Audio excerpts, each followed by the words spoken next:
Do krachu smeruje firma, ktorá spravovala peniaze Matovičovcov a v rovnakom čase sa začína hovoriť o tom, že aj Slovensko.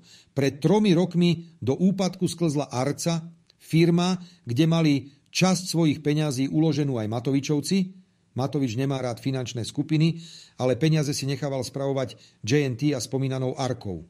3 roky sa veritelia, firmy a súd rozhodovali, či sa firma dá nejako ozdraviť. Tak, aby nemuselo dôjsť k tvrdému rozpredaju aktív. Teraz už všetci hodili uterák do ringu a začína sa rozpredaj toho, čo kedysi papierovo obrovská firma vlastnila. A vychádza najavo, že stav je ešte horší, ako si všetci mysleli. Investičná firma síce vlastní nejaké podniky, ale tie sú v skutočnosti v horšom stave, ako sa zdalo. Nad hlavu zadlžené. Na vyplatenie peňazí ľuďom, ktorí Arce napožičiavali vrátane Matovičovcov, tak neostane takmer nič.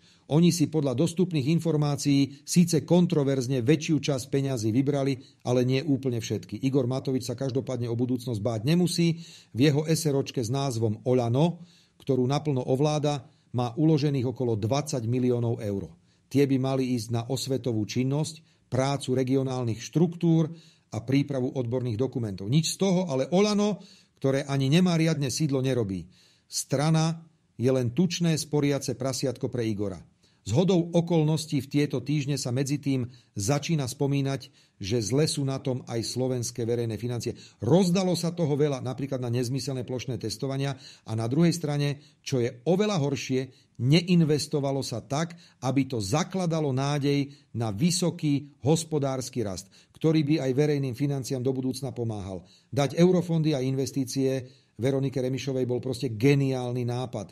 Mimochodom, špeciálne za zmienku stojí, ako počas pandémie niektoré krajiny intenzívnejšie rozbehli infraštruktúrnu výstavbu. U nás naopak padla. Vrátane toho, že máme najmenej rozostávaných bytov za 30 rokov napriek sľubom o masívnej bytovej výstavbe.